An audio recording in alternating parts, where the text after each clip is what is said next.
Hello friends, मैं टुपेंद्र Kumar Eklavya IAS academy में आप सभी का स्वागत करता हूं। आज मैं आप लोगों को रसायन शास्त्र में कुछ महत्वपूर्ण रासायनिक यौगिकों के बारे में बताना चाहता हूं। जैसा कि आप सभी जानते हैं कि हम अपने आसपास जो है महत्वपूर्ण रासायनिक यौगिकों से घिरे हुए हैं, जैसे कि चूना है, सीमेंट है, कांच, इस्पात, ये सभी क्या है, एक प्रकार के रासायनिक यौगिक होते हैं, है ना। तो जैसे अगर हम देखते हैं चूना, सीमेंट, कांच, इस्पात, ये सभी जो रासायनिक यौगिक होते हैं, इनका उपयोग हम घरों को बनाने में करते हैं या घर बनाने में किया जाता है। दूसरा अगर हम देखते हैं खाने का सोडा है, बेकिंग सोडा है, इन सभी का उपयोग हम बेकरी उद्योगों में करते हैं। इसके अलावा विरंजक चूर्ण है, जिसका उपयोग हम कपड़े की इंडस्ट्री में करते हैं, है ना। तो इस प्रकार से क्या है, ये सभी महत्वपूर्ण जो है रासायनिक यौगिक हैं, जिनका उपयोग दैनिक जीवन में किया जाता है। तो अगर हम देखें इसके बारे में, तो आज मैं आप सभी को इन्हीं सभी जो रासायनिक यौगिक हैं, इनके बारे में बताना चाहता हूँ, है ना। तो इसमें अगर हम देखते हैं तो सबसे पहले हम देखते हैं जल। जो रासायनिक यौगिकों में सबसे पहले हम देखते हैं जल, वाटर। तो जैसा कि आप सभी जानते हैं, जल एक बहुत ही महत्वपूर्ण रासायनिक यौगिक है। क्यों? क्योंकि जल के बिना हम जीवन की कल्पना नहीं कर सकते। तो जल और वायु, इन दोनों के बिना जीवन की कल्पना नहीं की जा सकती। तो अगर हम देखते हैं तो जल के बारे में अगर हम देखें तो जैसा कि हम सभी जानते हैं कि पृथ्वी की सतह पर लगभग 70% जो है वो जल पाया जाता है, या 75% जो है जल पाया जाता है। और वो जो जल है समुद्र में, नदी में, नालों में, तालाबों में, या इन सभी चीज़ों रूपों में हमको जल मिलता है।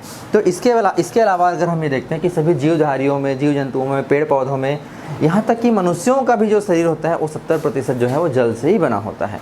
तो इस प्रकार जल जो है मनुष्य के लिए या फिर सभी जीवधारियों के लिए जो यहाँ पे इस पृथ्वी पर पाए जाते हैं, उन सभी के लिए बहुत ही इम्पॉर्टेंट रोल प्ले करता है, या बहुत ही महत्वपूर्ण है ये, है ना।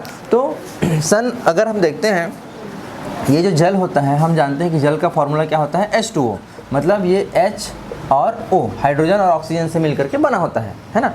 तो इसको सिद्ध करने के लिए सन 1781 में हेनरी कैवेंडिश ने क्या किया था, सन 1781 में हेनरी कैवेंडिश। तो 1781 में हेनरी कैवेंडिश ने भी अपने प्रयोग के द्वारा यह सिद्ध कर दिया था कि जो जल जो है वो हाइड्रोजन और ऑक्सीजन से ही मिलकर के बना होता है।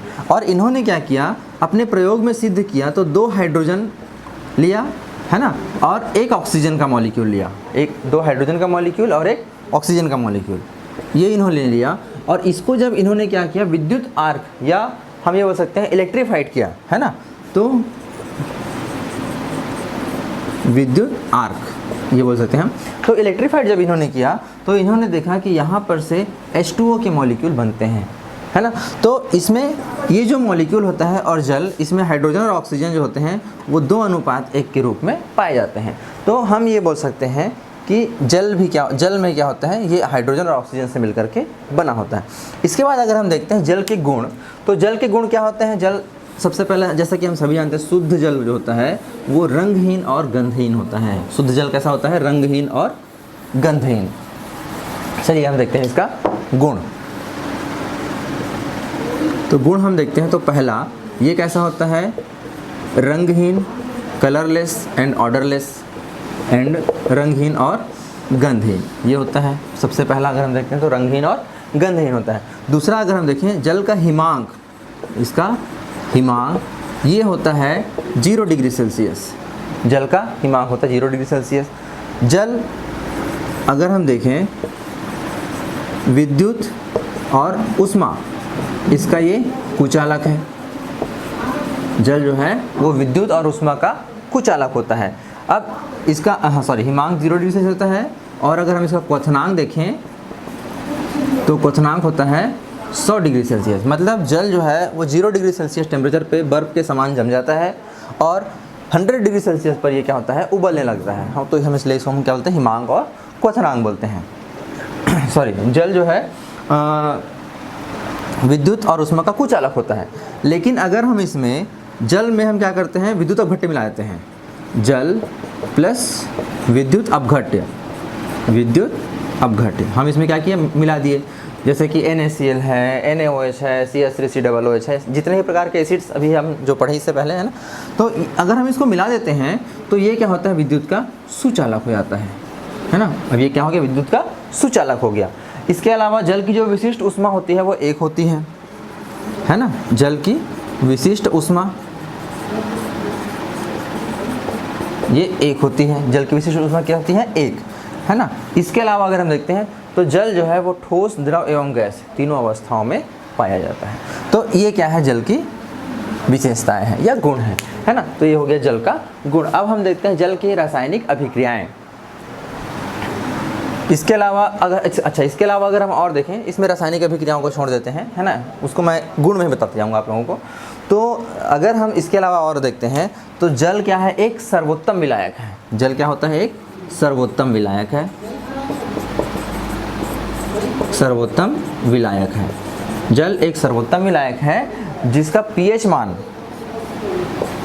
मान जो होता है वो 7 होता है और परावैद्युत स्थिरांक होता है वो 80 होता है।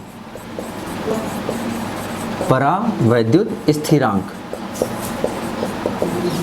ये 80 होता है। तो जल एक सर्वोत्तम विलायक है जिसका पीएच 7 होता है और परावैद्युत स्थिरांक कितना होता है, इसका 80 होता है। तो ये हो गया। अगर हम इसका लिटमस पर प्रभाव देखते हैं तो जल क्या होता है, लिटमस के प्रति उदासीन होता है ना। जल लिटमस के प्रति कैसा होता है, उदासीन होता है, अर्थात यह न तो अम्लीय है और ना ही क्षारीय है।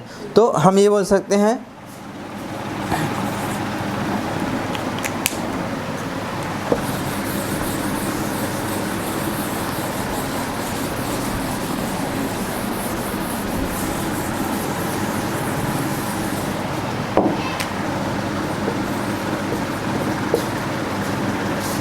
जल लिटमस के प्रति क्या होता है, उदासीन। जल लिटमस के प्रति क्या होता है, उदासीन, अर्थात यह न तो अम्लीय है और ना ही क्षारीय है। अब अगर हम इसका विद्युत अपघटन करते हैं, हम क्या करते हैं, इसका विद्युत अपघटन। तो विद्युत अपघटन करने पर क्या होता है, अगर हम जल का विद्युत अपघटन करते हैं तो विद्युत अपघटन करने पर क्या होता है, ये हाइड्रोजन और ऑक्सीजन में टूट जाता है। क्यों?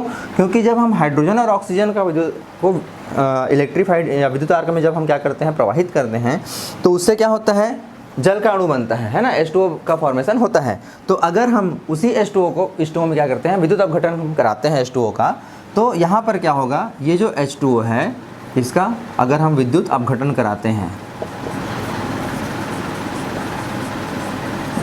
तो ये हाइड्रोजन और ऑक्सीजन में डिवाइड हो जाते हैं अलग अलग। तो जल का विद्युत अपघटन कराने पर ये हाइड्रोजन और ऑक्सीजन में डिवाइड हो जाते हैं। इसके अलावा अगर हम इसका धातुओं से क्रिया कराते हैं, धातुओं से क्रिया, तो धातुओं से क्रिया जैसे कि सोडियम है ना, कैल्शियम है, इन प्रकार के धातुओं से अगर हम क्रिया कराते हैं तो ये धातुओं से क्रिया करके हाइड्रोक्साइड बनाते हैं और हाइड्रोजन जो है वो रिलीज कर देते हैं। जैसे कि अगर हम देखते हैं जल है H2O प्लस Na, मैंने रिएक्शन कराया हाइड्रोजन का साथ, है ना, सॉरी जल के साथ में धातुओं का रिएक्शन कराया, तो यहाँ पे क्या होगा, NaOH बनेगा और हाइड्रोजन गैस जो है ये मुक्त हो जाएगी। इसी प्रकार अगर मैं कैल्शियम के साथ कराता हूँ H2O प्लस कैल्शियम, तो ये क्या बना लेगा, कैल्शियम हाइड्रोक्साइड प्लस H2। तो मतलब हम ये बोल सकते हैं कि अगर हम जल का रिएक्शन धातुओं से कराते हैं, जल के रिएक्शन हम धातुओं से कराते हैं या मेटल से कराते हैं, तो इससे क्या होता है, मेटल हाइड्रोक्साइड बनता है और हाइड्रोजन गैस जो है वो रिमूव हो जाती है। तो इस प्रकार से ये हो गया धातुओं से क्रिया। अगर हम इसी जल का अच्छा, इसमें हम और देख लेते हैं धातुओं से क्रिया में।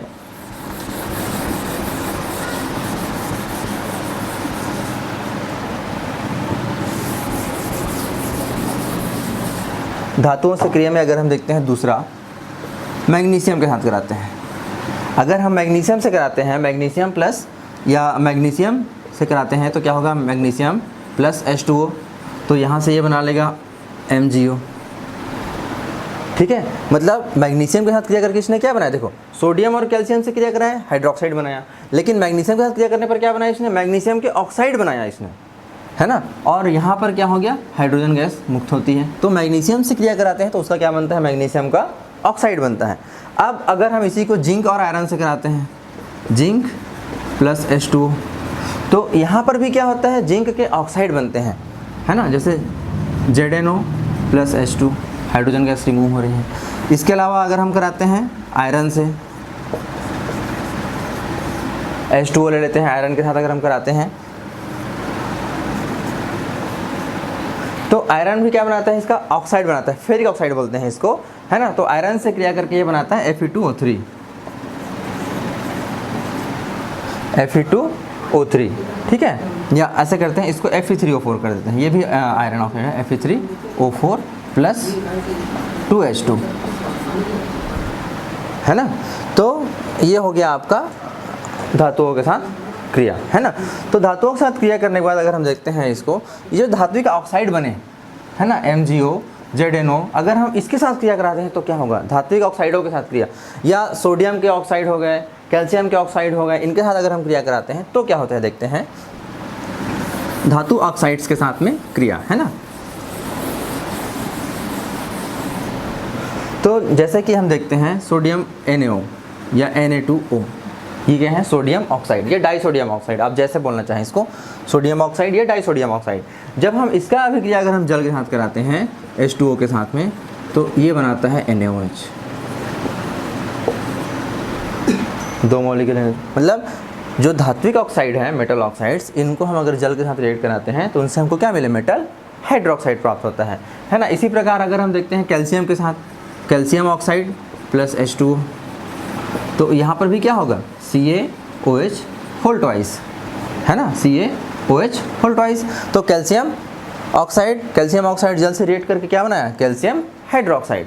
तो इस प्रकार जो मेटल ऑक्साइड्स होते हैं, है ना, ये मेटल ऑक्साइड जो हैं, ये जल के साथ रिएक्ट करके मेटल के हाइड्रोक्साइड बनाते हैं, ठीक है। इसके अलावा अगर हम देखते हैं ऊष्मा का प्रभाव, अगर हम देखते हैं, ये इंपॉर्टेंट है, ऊष्मा का प्रभाव,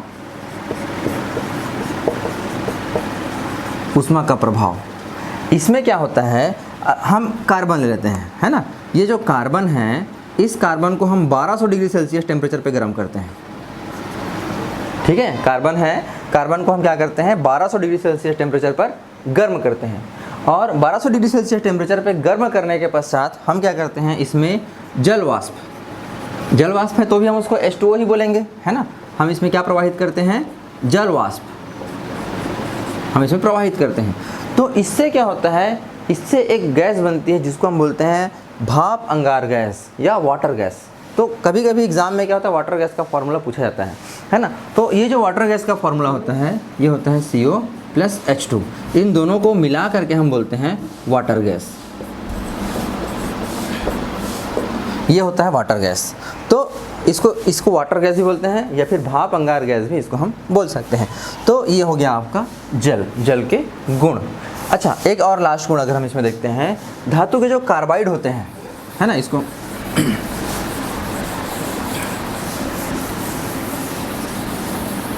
जैसे मेटल के साथ ऑक्सीजन को जोड़ा मैंने, तो वो मेटल ऑक्साइड्स हो गए, जैसे sodium oxide, magnesium oxide, zinc oxide, है ना। तो उसी प्रकार अगर हम धात्विक जो कार्बाइड होते हैं, जैसे कि कैल्शियम कार्बाइड, अगर हम देखें कैल्शियम कार्बाइड, है ना, या CaC2, सॉरी ऐसा होगा CaC2, है ना। धात्विक कार्बाइड जो है कैल्शियम कार्बाइड। तो कैल्शियम कार्बाइड को अगर हम जल के साथ रिएक्ट कराते हैं, H2O, calcium carbide plus H2O, तो यहाँ पे क्या बनता है, ये बना लेगा CaOH whole twice plus C2H2, ये हो जाएगा CaOH whole twice plus C2H2। ये जो C2H2 होता है, इसको हम बोलते हैं acetylene.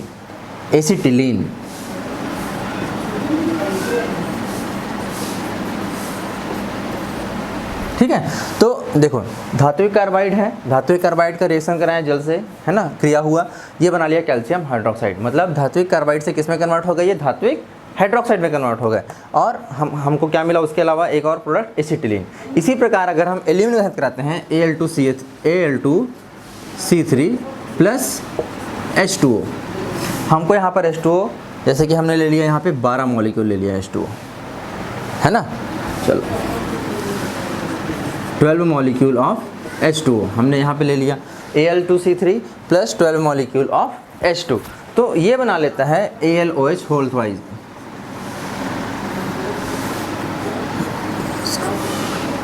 H4AlOH whole thrice, aluminium hydroxide. ठीक है, तो इसको हम बोलते हैं एल्यूमिनियम हाइड्रोक्साइड। इसके अलावा है ना, ये हो गया AlOH होल थ्राइस।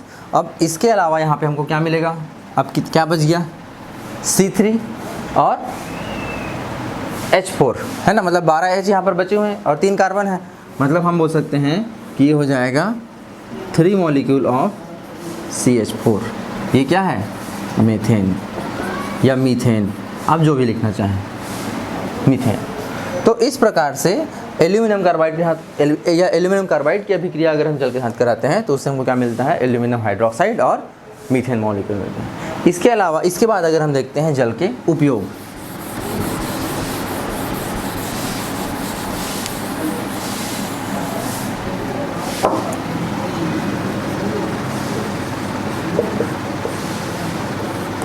तो अगर हम उपयोग में देखते हैं जल के उपयोग, तो जल का क्या उपयोग है, सबसे पहला जीव जंतुओं एवं वनस्पतियों के जीवन का आधार है। क्यों, क्योंकि इसका उपयोग जो जीव जंतु एवं वनस्पति हैं, जैसे हम पौधों को सींचने के लिए, और जीव जंतुएं जो हैं इसका उपयोग पीने के लिए करते हैं, है ना। तो हम ये बोल सकते हैं कि जीव जंतुओं एवं वनस्पतियों के लिए ये क्या है, जीवन का आधार है। इसके अलावा अगर हम दूसरा देखते हैं तो ये एक उत्तम विलायक है, ये मैं आपको पहले ही बता चुका हूँ, इसका उपयोग उत्तम विलायक है। तो जो प्रयोगशाला है ना, प्रयोगशाला में हम क्या करते हैं, इसका उपयोग एक विलायक के रूप में करते हैं।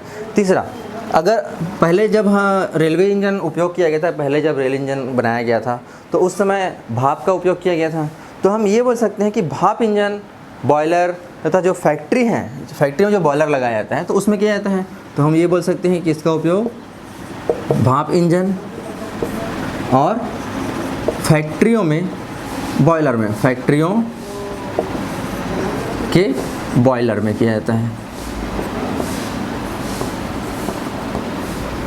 ठीक है, ये हो गया इसका तीसरा उपयोग। क्यों, क्योंकि पहला तो मैंने बताया जीवन का आधार है ये, तो 3 उपयोग हो गए इसके। चौथा अगर हम देखते हैं इसका कपड़ा धोने में है ना, या फिर इसका उपयोग कपड़ा उद्योगों में किया जाता है, ये हो गया इसका उपयोग।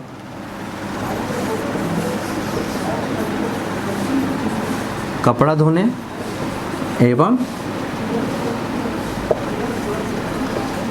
कपड़ा उद्योगों में। ठीक है, अगला हम देखते हैं इसका उपयोग। इसका उपयोग क्या है, विद्युत के लिए अगर हम देखें तो विद्युत उत्पादन में करते हैं जल का उपयोग, विद्युत उत्पादन में किया जाता है जल का उपयोग। इसके अलावा जल अनेक अभिक्रियाओं में उत्प्रेरक के रूप में भी प्रयोग किया जाता है इसका उपयोग।